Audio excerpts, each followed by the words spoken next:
বন্ধুরা, এই যে আমার বাড়িতে একটা কুমড়ো গাছ হয়েছে।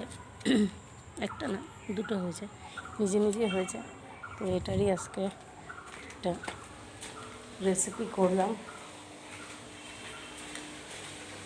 এই যে কুমড়ো শাক, আলু দিয়ে, কুমড়ো শাক দিয়ে, রসুন দিয়ে করেছি। আর এই যে রবিবার স্পেশাল মটন কষা।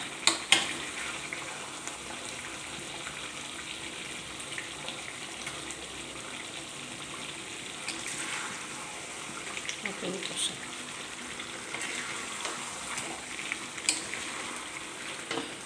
কুমড়ো শাকটা একদম সবুজ, রান্নার পরেও সবুজ।